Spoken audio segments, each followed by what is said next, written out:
Yeah, Coach Rod here. It's late on Saturday night. I wanted to get this thing done earlier, but my throat was so scratchy. After I left class, it took me a couple days to get it healed, I guess. So I'm doing this quick little review of Wednesday, the last time we met on the 9th of February. And, you do stuff independently on Fridays. And sometimes I don't put something special there for Friday because sometimes, like for the endocrine system, I think it's so complicated. It'd be good to review it rather than give you new material. Well, anyways, on Wednesday, Allison gave us a great little overview of CCL injuries.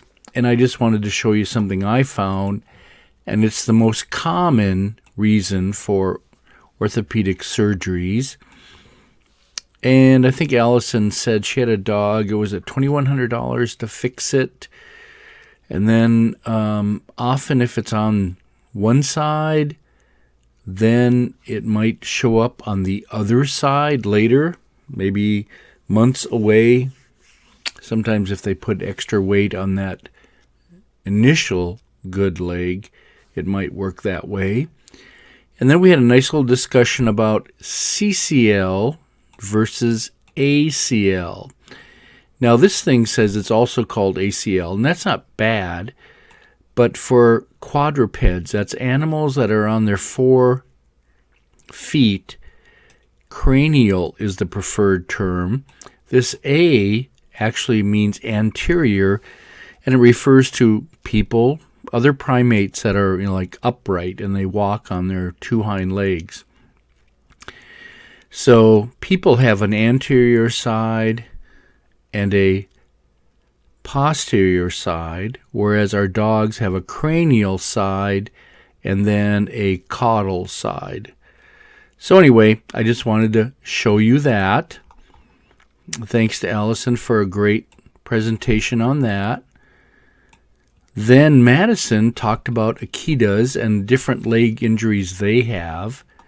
And I found this beautiful picture of an Akita. It reminds me of the Akita that we had come to class a few times. And I'm kicking myself now because I can't remember the name of the dog. And that pains me a little bit. I should remember the name of that Akita. The kicker is, we also talked in class about a movie that was based on an Akita true story in Japan, and I found this statue of the dog, and the dog was called Hachi, or also Hachiko. They made a movie. They've made, I think, several movies. The best one, I think, is an American version that's got Richard Gere in it. I think his last name is spelled Gere. Richard Gere. He did Pretty Woman, too, with, I can't remember her name. He's done a bunch of movies. But you might want to see Hachi, also called Hachiko. It's a tearjerker. Have some Kleenex around. Now, since we were talking about Akitas, somebody brought up, maybe I did or somebody else, like, gee, would this make a good first dog or a family dog or whatever? And you should know that you should do lots of homework before you get any dog. Hopefully, one of my rules is never buy a dog at a pet store. Never do an impulse buy. Always find a breeder that's very reputable and then check out the background of the breeder. And so then we were talking about Akitas. And they are a big dog, relatively speaking. If you have a dog that gets up to 130 pounds, that would be probably the male, That's a big dog. I like the lifespan. I wish it was a little longer. But you know, the bigger the dog, the shorter the lifespan. So for a big dog, that's a respectable lifespan. But I did want to show you this thing that I found. I'll get rid of that. At the American Kennel Club site, they often have characteristics of all the breeds. And, you know, this is for Akita now. Is an affectionate with family. Well, it tends to be independent. That doesn't mean it can't be affectionate, but it doesn't go to the lovey-dovey stage. Is it good with young children? Notice, not recommended. Okay. Young children are very vulnerable, and be very careful if you have young children in your family. Be very careful about what type of dog you get. Innocent things can happen, and they don't turn out well for the little kid, really. And then here it is, good with other dogs.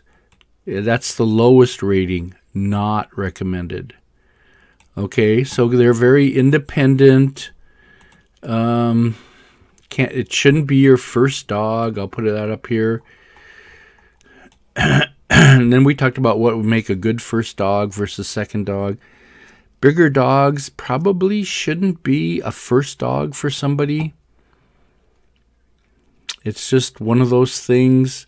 There's more to handle. Got to do things right. And you see in the newspaper all the mishandling of dogs and the dogs that are found to bite somebody. But I wish I'd show the picture of the person that owned the dog, because that's really the more guilty party, not the dog itself. So I wanted to end this wrap-up with, my voice is almost going now. I mentioned, write down P equals G plus E. And what I meant by that is phenotype of an animal. That's something you can measure or observe. It could be behavior, it could be the body weight, it could be the color of the hair, actually. The phenotype is equal to some genetic component and then some environmental influence. So you got to be aware of that. And I found this little definition someplace. It's always the thing about nature versus nurture. And the kicker is the phenotype the result of genes or the environment? Because that's kind of like the debate. If it's genes, that's the nature. If it's the environment, that's the nurture. Well, they're saying it's not one or the other. It's not a false dichotomy. If it was nature, you would say, my genes maybe do it. If it was nurture, I like this one, my mother maybe do it. Notice they didn't say father. This is a slide I got off the internet, so this is not me, okay? Anyway. But the kicker is the features of an organism, that would be dog or person or cat, are due to the interaction of the individual's genotype and the environment it's raised in. So I'm going to bring this down again. So what we're saying is what you see in an animal is an interaction of its genotype and its environment. And I really like that. And then at the end of class, somebody brought up this point about, I thought P equals G plus E is the epigenetics. And I'm going to say right now, I didn't research this, so I've got to do that, because that might be another expression. It's not the same as this, because this upper one is one that I made an example of. My big Newfies never had feet and leg problems because they always had ramps in their environment, steps, They never were allowed to jump down a far distance, and they were never allowed to jump up a big distance, like out of a pickup into a pickup. And that's different than epigenetics. So I just wanted to put this down here to say, hey, we probably need to explore that a little more. But right now, this up here is not that down here.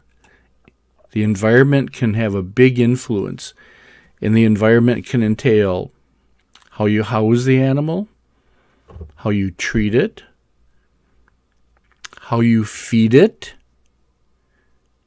the temperature you keep the animal in. And if you want a little thing, look up Siamese cats and how their color is determined to somewhat by the temperature of the environment they were raised in, which is amazing. Okay, take care. See you later.